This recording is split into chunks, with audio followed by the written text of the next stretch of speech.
What is going on, everybody? It is Dylan with Astrodfs bringing you a new video. Today's video, I'm going over some cash game plays for DraftKings for Week 2's main slate. So I'm just going to go over each position, talk about some of the plays that you should probably consider taking in cash, and then throw in some more tournament-type plays, but I'm going to go over cash here. So let's start at quarterback. Few quarterbacks over 7,000. The only ones that really interest me is Lamar and Russell, and even then for cash, I don't think it's the greatest thing. Houston played pretty well against the Colts. Granted, Denver does have a more fitted offense than the Colts do. And then Lamar against Miami is just the rushing. Kyler Zurich against Vegas, it's just too expensive to try to trust that price yet without DeAndre Hopkins. But most of these players I'm going to avoid. So Matt Stafford is probably the most expensive guy I'd pay up for. Joe Burrow's there, but I'd rather pay for Matt Stafford against Atlanta. Atlanta's lackluster defense.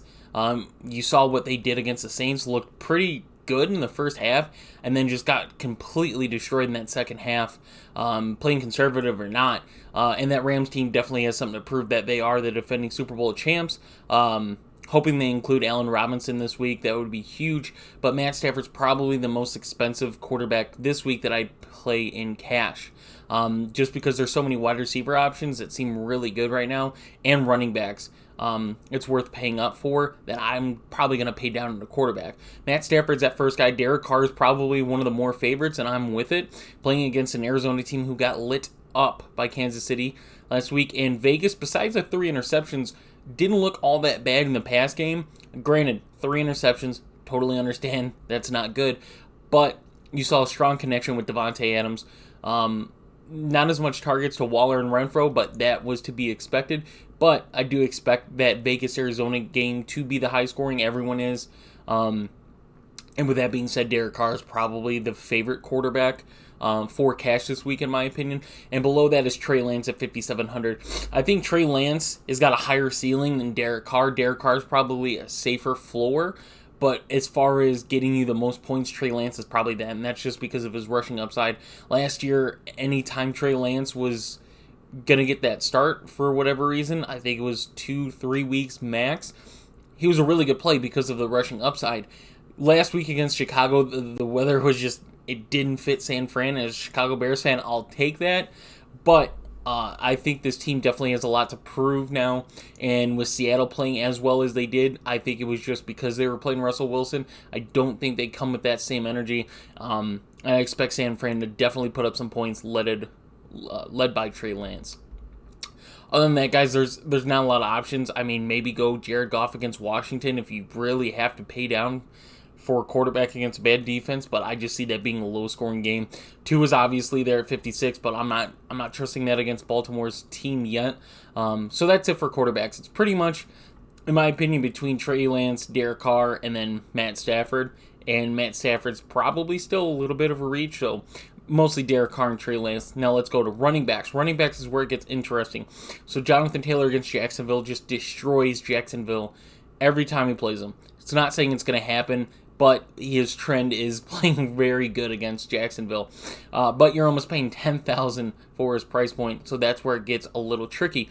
Christian McCaffrey, you're paying $1,000 less in I'd say hopefully a better game script for McCaffrey at 8,900 against the Giants. McCaffrey didn't get a lot of targets and receptions last week, so I'm hoping that changes. 8,900.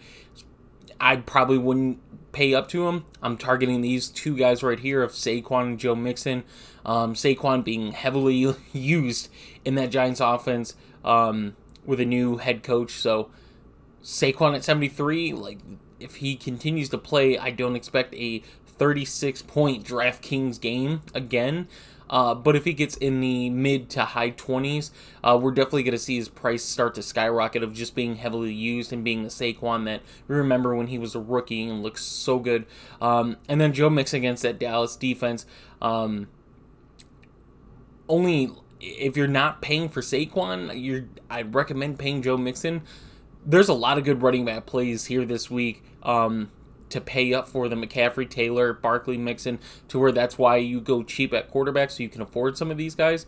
But Joe Mixon against Dallas, without Dallas having Dak, we don't know what Dallas is going to look like, but I would assume if Cincinnati starts to take a lead, 2-3 touchdown lead, Joe Mixon's probably going to be heavily used to kill some of that clock. He's a very good runner. That offensive line is improved. It just has to build that chemistry, which comes along during the season, and it's a favorable opponent here against Dallas, who got lit up pretty well by Leonard Fournette last week. It's not looking good for Dallas. The news to watch for, there's a couple players, and we'll find out today or tomorrow, more than likely tomorrow, is Alvin Kamara against Tampa Bay. Now, I don't love the matchup at all. Playing against Tampa Bay, running back is never the greatest thing. DeAndre Swift against Washington, and Leonard Fournette against New Orleans. So the only person that I'm really invested in if one of these running backs is out is Jamal Williams. Now, Ingram is also questionable for the Saints. That's why it's not one of those things to where I want to play that or anything like that. But Jamal Williams down here at 5,400, 16 DraftKings points last week. If DeAndre Swift is out, it's a favorable game script for those running backs. Jamal Williams should be a guy you definitely get in cash. It's a crazy good pay down at 5,400. Now let's talk about a couple other running backs here. Javonte Williams against Houston, 6,500. I think that's a really good price point and a really good matchup against Houston here. Even if Houston plays up to what they did against the Colts, Javonte is going to be included. We see that in those late game situations and those close games, Javonte and Russ have a connection, whether it be coaching or not. They want to get Javonte the ball one way or the other. 6,500, very good game script for him, in my opinion. And then Antonio Gibson. Now, I'm not as high on Antonio Gibson as I was last year due to the Brian Robinson situation. You have to like Antonio Gibson. They're going to give the running back the ball. Carson Wentz and Gibson had a pretty good connection, I'd say. And at 6,200 against Detroit, that's a team that you want to target a running back against. And that's Antonio Gibson at 6,200. So definitely a pay down for some of these more expensive backs. Now let's talk about some of your more valuable running backs to pay down for more than Gibson. So Darrell Henderson at 5,700 against Atlanta. I don't care how good Atlanta was against the run last week. I like Darrell Henderson here. And it sucks because I'm very high on Cam Akers, but they're going to go with who's healthy and who's the best. And right now, that's Darrell Henderson. They're probably going to give Akers some more volume in this game. But at 5,700, Darrell Henderson's a really good play against Atlanta, who they played a lot better than I think most people expected. But it is the Rams. It is Sean McVay. They want to get things back on track, and he's one of those guys that's going to do it. Rashard Penny's 54. If for some reason you don't want to pay down at Jeff Wilson, you're like, I need a $5,400 running back, Rashard Penny's there. But like I said, I'd watch players like Jamal Williams, GPP's Nyheim Hines is always an option for me. And then you have the Chase Edmonds against Baltimore, which I still don't love. But Jeff Wilson, 5,100 here, is one of those guys to where San Fran feeds the running back. Whoever's playing good, that's their running back. Jeff Wilson's been there for a few years now, and he's probably going to be the guy against, like I said, a Seattle team that played well above what they're capable of doing. 5,100 is definitely a crazy pay down there. Especially if you're rostering Saquon, Mixon, McCaffrey, if you're paying up, having one of those pay downs in Jeff Wilson is definitely the play. Now, wide receivers is where it starts to get fun and you start to get a little more creative. So Cooper Kupp, yet again, almost 10,000 against Atlanta. Really good matchup there. But you're paying $9,900. The second most expensive receiver is $1,300 cheaper in Devontae Adams, who also has a very good matchup here and a game that's probably going to be a lot closer. It doesn't mean that Cooper Kupp's not going to get 20 points by getting 8 receptions for 90 yards and a touchdown. It's not saying anything like that. But Devontae Adams, that game is supposed to be closer. Rams are 10.5. I think Vegas is only 5.5, 5, somewhere around there. But Devontae Adams, 8,600. It's clear that there's no chemistry issue or anything like that. Derek Carr is going to throw to his receiver who got paid and who got traded for. Very valuable in that franchise. Jamar Chase at 8,000. I'd watch Jamar Chase solely based on the fact if T. Higgins is out, Jamar Chase at 8,000 is probably a guy that is worth paying up at 8,000 if you can afford, for whatever reason, Devontae or Cooper Kupp. Jamar Chase at 8,000, it's a $600 pay down against Dallas if T. Higgins is out. Is probably going to be a guy that gets you points because it's just going to be him, Tyler Boyd, and Mike Thomas. Mike Thomas did get targeted, don't get me wrong, but when it comes to those situations where they need to put points on the board, it's going to go to Jamar Chase. Deebo Samuel here at 78 is a very sneaky play in my opinion. I don't think he's being looked at as much as some of these other receivers, the Tyreek Hill, Devontae, Cooper Kupp. And that's solely based off of last week's game. I think he's very sneaky. 7,800. He's a guy that you pay up for that's going to get you a lot of fantasy points this week against Seattle. Tyreek Hill, I would play just because of the volume he's going to get, but he's probably not a favorable cash play. He's more of a tournament play.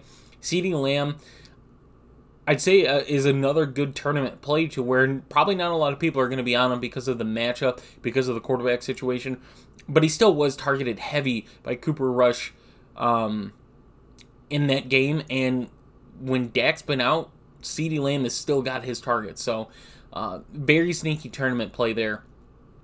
Mike Evans and Julio Jones are probably two receivers if you're going to play Tampa Bay. I don't recommend in cash in tournaments. They're definitely guys you want to get to. Watch the Michael Pittman news. If he's in, it's a really good matchup, and we like Michael Pittman.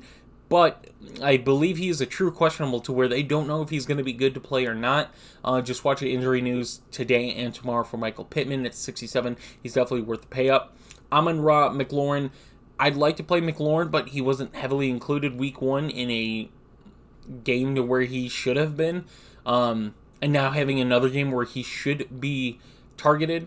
I'm just not sure. They like rookie Dotson. They used Curtis Samuel like they wanted to last year. I don't think he's worth paying up in cash. Amon-Ra, it's almost the same thing. It's just those defenses are both bad. Both offenses could be really good, especially Detroit. I think they have a very high ceiling offense, but I don't know if it's worth paying up $6,500. I think there's some cheaper options down here that's definitely worth paying. And we'll talk about it. Marquis Brown, $6,200 against Vegas. Now I know for how much ownership and what you expected out of Marquis Brown last week, you expected him to produce more. Same price as last week, $6,200. 6 targets, 43 yards, and a touchdown from him. This is going to be a game to where they're going to use him, in my opinion. And if it's a shootout or if they're going to have to come back, Marquis Brown is definitely that guy at 6,200. He's probably that mid-tier guy that I'm definitely going after and want in my lineups. Cortland Sutton, Jerry Jeudy. If you play either one, I think both of them have some very good matchups here against Houston.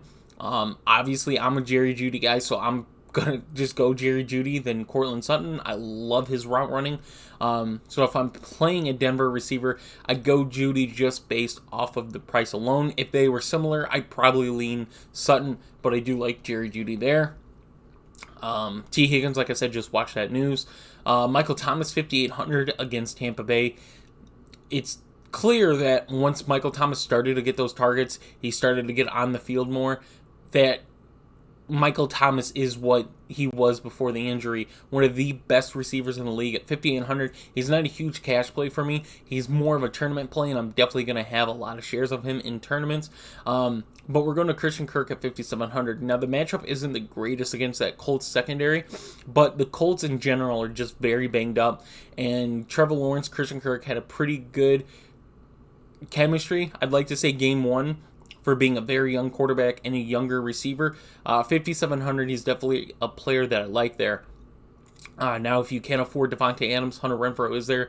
He's just not somebody I'm playing in cash. It's tournament suggestion. Mentioned Julio, just got to watch the injury news with the Tampa Bay receivers. I expect Julio to play 5,500, another good tournament. Same thing for Allen Robinson at 5,500.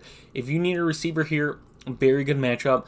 I do believe the Rams are going to get him involved this week. 5,500 Allen Robinson, a great matchup, is definitely a play that I like. We go down Brandon Ayuk at 5,100. I won't consider a lot of that game that happened last week to be an outlook of what San Fran's receivers are going to be. Really good matchup, 5,100. I do believe they do want to get Ayuk to what he was his rookie year and start to use some of that potential. We start to go down Curtis Samuel, 4,600, heavily used. Not one of my more favorite plays. But we go down Jacoby Myers at 4,400. I definitely think is a cash play you consider against Pittsburgh, especially if Pittsburgh starts to take a lead and they have to throw the ball more. Jacoby Myers there at 4,400 is a play that I like to get to. Dotson there at 42. Probably not going to touch the Washington receivers at all. But probably the last receiver that I do want to talk about, not Greg Dortch. If you want to play Greg Dortch in cash, by all means, go ahead. I have nothing wrong with that. Just I personally am not going to touch it. Paris Campbell here, 3,700 against Jacksonville. The only reason he's been a guy there, they know what he's capable of doing. Is he the greatest? No. But Alec Pierce is out. Pittman has the potential to be out. If Pittman's out, Paris Campbell, 3,700, in my opinion, is a guy that you're going to want in at least the flex, if not one of your wide receiver spots, because he's 3,700. The top two receivers are out. He's the next guy in line. So at 3,700, I definitely think that's a play that you want to look at.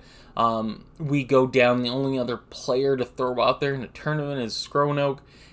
Just 3,300 against Atlanta. Van Jefferson already ruled out. And now the last, tight ends. So Mark Andrews against Miami didn't need to use him really against the Jets. Nothing player-wise. It's just Baltimore was up. They didn't need to use him as much. They used Duvernay, which is good. But Darren Waller at 5,600. I don't consider for cash. I think he is a really good play, especially in tournaments. If you're getting away from Devontae and Derek Carr, I think Darren Waller is definitely a guy you could throw in your tight end position then. A top 10 fantasy point tight end every year. And at 5,600, I think he's a good contrarian play against Carr and Adams. We start to go down. Tyler Higbee really says a lot to me at 4,200 against Atlanta. You kind of want some type of Rams ownership there, whether it be Stafford, whether it be Henderson, whether it be Kupp or Robinson or Higbee. You want some type of Ram. They're 10.5 point favorites. You want some type of Ram ownership in your lineup. Albert O here is definitely another guy, 3,700 against Houston. Beck played really good. Not taking anything away against Albert, but like I said, Denver should win this game and score a lot of points, Albert being one of those guys. Evan Ingram here, I'm not an Evan Ingram guy, but at 3,600 against the Colts without Shaq Leonard still, like I said, the defense is banged up just as much as the offense. 3,600, I do believe he is a very good play there. And there's only two other tight ends that I'm going to throw out here for cash consideration. The first is Granson, 2,600. Kylan Granson, 2,600 against Jacksonville. Played almost the same amount of snaps as Mo Alley Cox. Got some targets. The injuries are there. He's a 2,600 tight end. You don't need a lot out of him. You need a 5 to 10 point game for it to extremely pay off. You're only paying 2,600. You're paying almost the same that you would a defense. Just think of it as two defenses so you could stack up that was higher end talent at quarterback, running back, wide receiver, and flex. So 2,600. And then the last one, if we can get to him down here, he is at the minimum. Juwan Johnson, 2,500. Trust me, it's the same thing as Kylan Granson. He's 2,500, 5 targets last week. You're not expecting a lot of them, but if he gets you 6.3 points, again, that's a huge pay up for a guy you're paying the bare minimum for at tight end. So, defense, it's very simple at defense this week. Have the Bengals defense. Don't do anything else in cash. Go the Bengals defense. You're paying $100 more than the two bottom defenses here. And Cincinnati has the best matchup with Cooper Rush being quarterback. Nothing personal against Cooper Rush, but if you know, you know. So I hope you guys did enjoy the video. I will have a FanDuel video coming out tomorrow. So if you guys are interested in FanDuel, definitely look forward to that. Hopefully with some of the injury news happening, go more in depth there. So if you guys did enjoy and want to join our Discord where we give out our plays, bets, ask any questions, fantasy or DFS related, click the link down below, and I will see you guys in the next one.